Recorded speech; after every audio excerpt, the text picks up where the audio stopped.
फातिमा की रानी माँ, प्रभु यीशु की माँ, आसरा तू ही है माँ।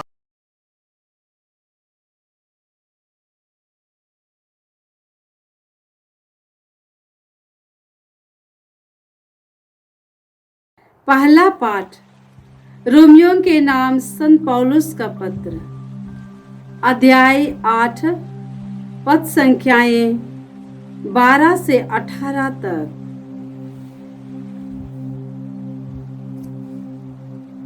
भाइयों, शरीर की वासनाओं का हम पर कोई अधिकार नहीं। हम उनके अधीन रहकर जीवन नहीं बिताएं।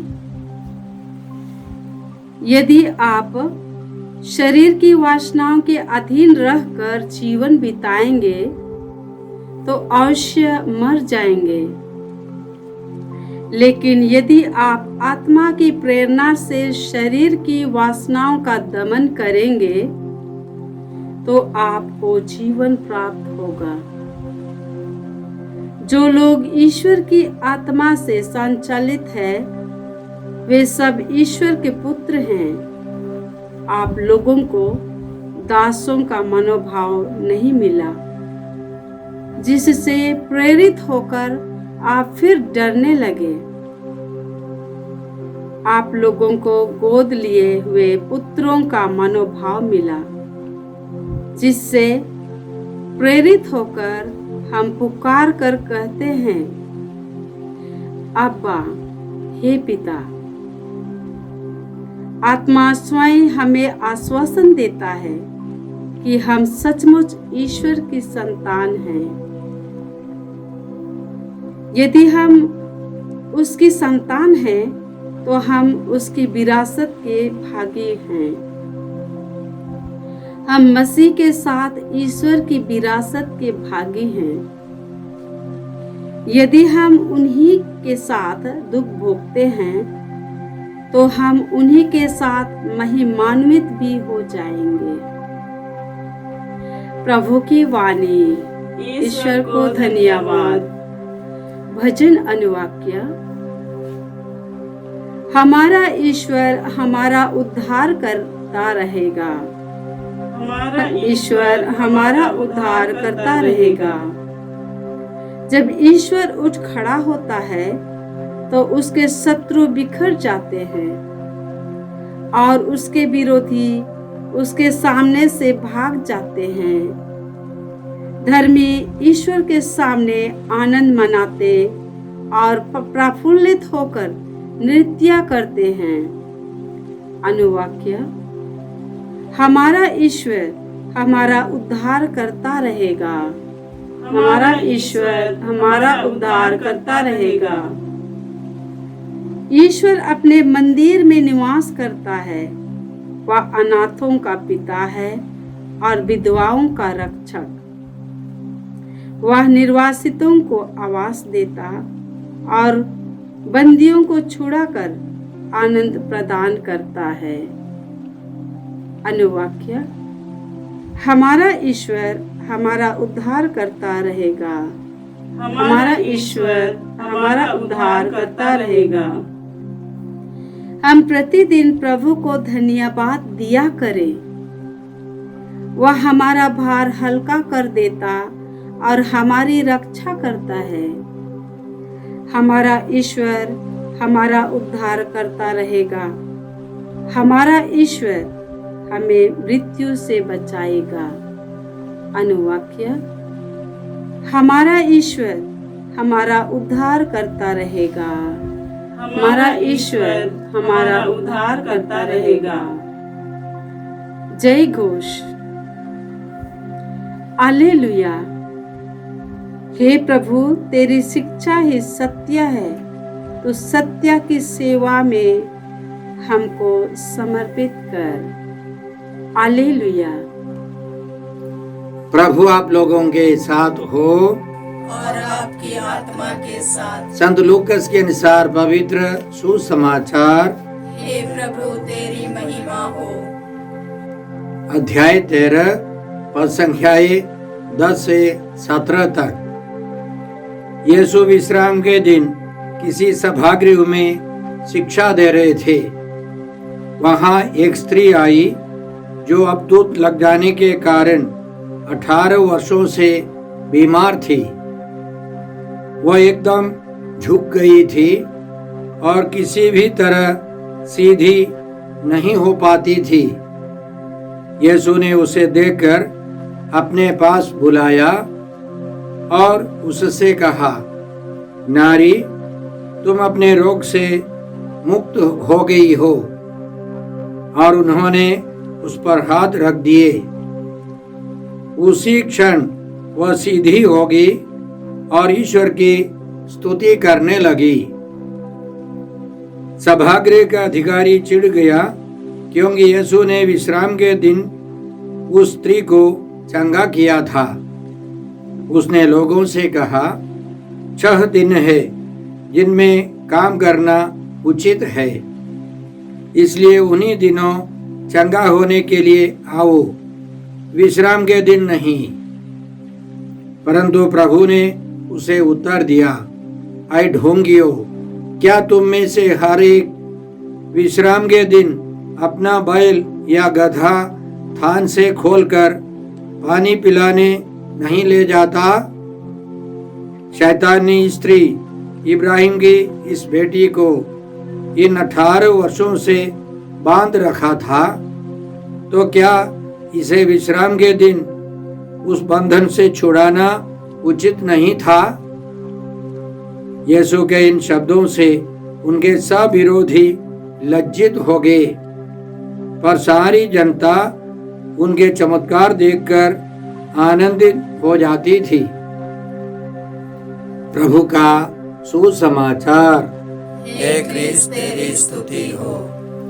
जय यीशु क्रिस्त में प्रिय भाई और बहनों, आज का पहला पाठ रोमियों के नाम संत पौलुस के पत्र से है। अध्याय 8 पद संख्याएं 12 से 17 तक। इन वचनों में बहुत सारी बातें हैं जिन पर हमें मनन करना चाहिए। संत पौलुस सबसे पहले पाठकों को समझाते हैं कि हमें शरीर की वासनाओं से संचालित जीवन नहीं बिताना है, उसका परिणाम मृत्यु होगी। इसके पहले अध्याय 8 पद संख्याएं 5 से उनका कहना है, जो शरीर की वासनाओं से संचालित है वे सब शरीर की बातों की चिंता करते हैं और उसका परिणाम मृत्यु है। लेकिन उसके विपरीत जो आत्मा से संचालित है वे आत्मा की बातों की चिंता करते हैं और इसका परिणाम जीवन और शांति है। जो लोग आत्मा से संचालित है, ईश्वर उनसे प्रसन्न है। उसके विपरीत में जो शरीर की वासनाओं से संचालित है, उनसे ईश्वर खुश नहीं है। और इसलिए हम सबों को जीवन को चुनना है। शरीर की बुरी वासनाओं से संचालित जीवन नहीं बिताना है। आगे संत पौलुस का कहना है, यदि आप आत्मा की प्रेरणा से शरीर की वासनाओं का दमन करेंगे तो आपको जीवन प्राप्त होगा। पवित्र आत्मा की प्रेरणा से हमारी बुरी वासनाओं का दमन होना है। हम अपनी आप बुरी वासनाओं से बाहर नहीं आ सकते हैं। इसलिए प्रभु यीशु ने हमको पवित्र आत्मा दिया है। पवित्र आत्मा की शक्ति से ही हम लोग बुरी आदतों से, पापों से सब मुक्त हो सकते हैं, पवित्र जीवन बिता सकते हैं। और यदि हम पवित्र आत्मा की शक्ति से, प्रेरणा से जीवन बिताते हैं, पवित्र आत्मा से संचालित जीवन बिताते हैं, तो हम ईश्वर के पुत्र पुत्रियां हैं। हमारे अंदर डर भय का आत्मा नहीं रहेगा। हम हिम्मत से भरकर ईश्वर को अब्बा पिता बुला सकते हैं। और संत पौलुस आगे हमको सिखाते हैं, आत्मा स्वयं हमें आश्वासन देता है कि हम सचमुच ईश्वर की संतान है। हम ईश्वर को अब्बा बुलाते हैं, हम ईश्वर की संतान है, हम दत्तक संतान है। इसके बारे में गलातियों के नाम पत्र में भी अध्याय 4 व संज्ञाएं 4 से 7 तक हम लोग पढ़ते हैं। समय पूरा हो जाने पर ईश्वर ने अपने पुत्र को भेजा। वह एक नारी से उत्पन्न हुए और संहिता के अधीन रहे, जिससे संहिता के अधीन रहने वालों को छुड़ा सके और हम सबों को ईश्वर के दत्तक पुत्र पुत्रियां बना देंगे। और आगे संत पौलुस गलातियों को समझाते हैं, इसका प्रमाण यह है कि ईश्वर ने अपने पुत्र के आत्मा को हमारे हृदय में भेजा है, जो यह पुकार कर कहता है, अब्बा हे पिता। इसलिए आप दास दासियां नहीं, पुत्र पुत्रियां हैं। पुत्र पुत्रियां होने के कारण आप ईश्वर की कृपा से विरासत के अधिकारी भी हैं। संत पौलुस रोमियों को भी यही समझाते हैं, यदि हम ईश्वर की संतान है तो हम उसकी विरासत के भागी हैं। हम कितने सौभाग्यशाली हैं कि हम यीशु मसीह के कारण पवित्र आत्मा की शक्ति से प्रेरणा से ईश्वर की संतान का जीवन बिता सकते हैं, ईश्वर की विरासत के अधिकारी बन जाते हैं। रोमियों के नाम पत्र के आज के अंतिम वचन यह है, यदि हम यीशु के साथ दुख भोगते हैं तो हम उनके साथ महिमान्वित होंगे। बड़े बड़े संत अपने सारे दुखों को प्रभु यीशु के क्रूस के साथ समर्पित करते थे। उनको मालूम था कि यदि वे यीशु के साथ दुख भोगते हैं तो यीशु के साथ वे महिमान्वित हो जाएंगे। हमारा दुख, हमारा कष्ट सब बेकार नहीं होना चाहिए। कुरिन्थियों के नाम दूसरे पत्र अध्याय 1 व संख्या 6 में संत पौलुस हमको सिखाते हैं, हमारे दुखों के द्वारा दूसरों को सांत्वना और मुक्ति मिल सकती है। हमारा दुख बेकार नहीं होना है, लेकिन हमारे दुखों को यीशु के क्रूस के साथ समर्पित कर चढ़ाना है, तब हम यीशु के साथ महिमान्वित होंगे। हम कितने सौभाग्यशाली हैं कि ये सब हमको पवित्र आत्मा सिखाता रहता है, प्रेरणा देता रहता है। हम पवित्र आत्मा से संचालित जीवन बिताए, ईश्वर के पुत्र पुत्रियों का जीवन बिताए। आज के सुसमाचार में हमने सुना कि किस प्रकार प्रभु यीशु ने एक अबदूत ग्रस्त महिला को चंगा किया। शैतान ने उसे 18 वर्षों से दबा कर रखा। वह झुकी हुई थी, कभी सीधी नहीं हो पाती थी। वह सभागृह में आई और प्रभु ने उससे कहा, नारी, तुम अपने रोग से मुक्त हो गई हो। इतना कहकर प्रभु ने उस पर अपने हाथ रख दिए और वह सीधी हो गई। शैतान उससे निकल गया और वह महिला ईश्वर की स्तुति करती रही। सारे समुदाय, सभी लोग बहुत खुश, वे ईश्वर की स्तुति करने लगे।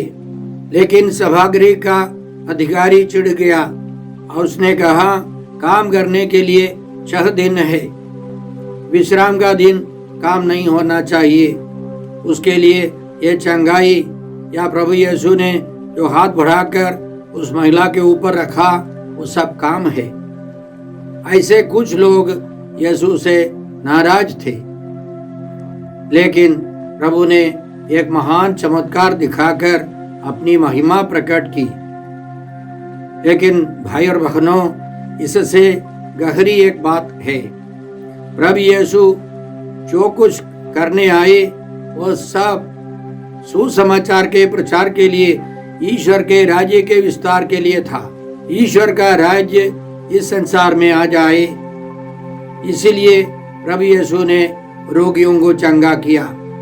केवल चंगाई के लिए नहीं, ईश्वर के राज्य की स्थापना के लिए प्रभु यीशु आए हैं। पुराने व्यवस्था में प्रभु यीशु के बारे में जो कुछ लिखा है नबियों में या भजनों में या मूसा के ग्रंथों में, वह सब पूरा होना अनिवार्य था। इसलिए प्रभु यीशु ने उस महिला को चंगा किया।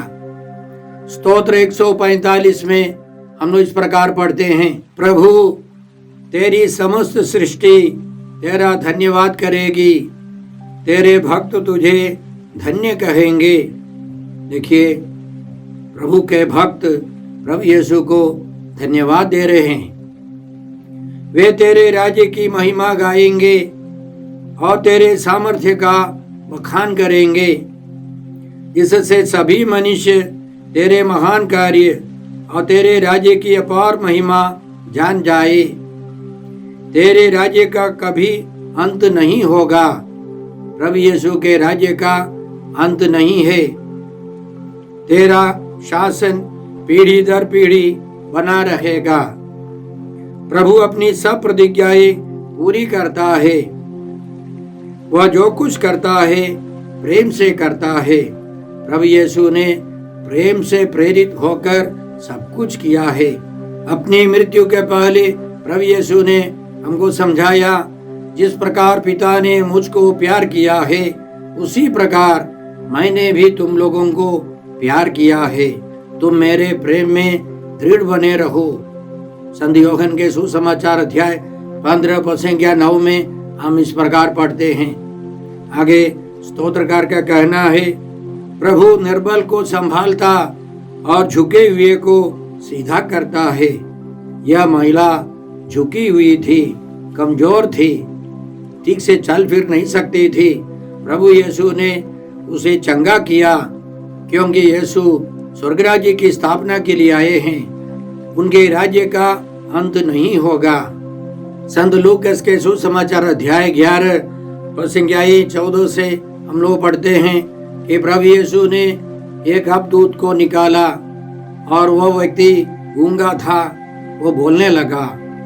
लेकिन बहुत सारे फरीसी और शास्त्री प्रभु यीशु की आलोचना करने लगे। तो प्रभु ने यह समझाया, यदि मैं ईश्वर के सामर्थ्य से अवधूतों को निकालता हूँ तो निस्संदेह ईश्वर का राज्य तुम्हारे बीच आ गया है। प्रभु यीशु ने पवित्र आत्मा की शक्ति से अवधूतों को निकाला। इस महिला से भी अवधूत को निकाला, क्योंकि प्रभु यीशु स्वर्ग राज्य की स्थापना के लिए आए हैं। उनके राज्य में ईश्वर की महिमा है, ईश्वर की कृपा है। आइए हम प्रभु को धन्यवाद देते हैं और प्रार्थना करते हैं कि हमारे जीवन में हर एक पल प्रभु हमारे साथ रहे, प्रभु के राज्य का अनुभव करे। प्रभु के राज्य में प्रेम, आनंद और शांति है। हे अब्बा पिता, हे प्रभु यीशु, हे पवित्र आत्मा ईश्वर, आज के सारे पवित्र वचनों के लिए हम तुझे धन्यवाद देते हैं और प्रार्थना करते हैं कि हम प्रभु यीशु के साथ रहें, प्रभु यीशु के साथ दुख भोगते रहें और प्रभु यीशु के समान हम लोग महिमा में प्रवेश कर सके। हम यह प्रार्थना करते हैं प्रभु क्रिस्त के द्वारा। हमारे प्रभु यीशु क्रिस्त की कृपा, ईश्वर का प्रेम और पवित्र आत्मा का साहचर्य आप सबों को प्राप्त हो। आमीन।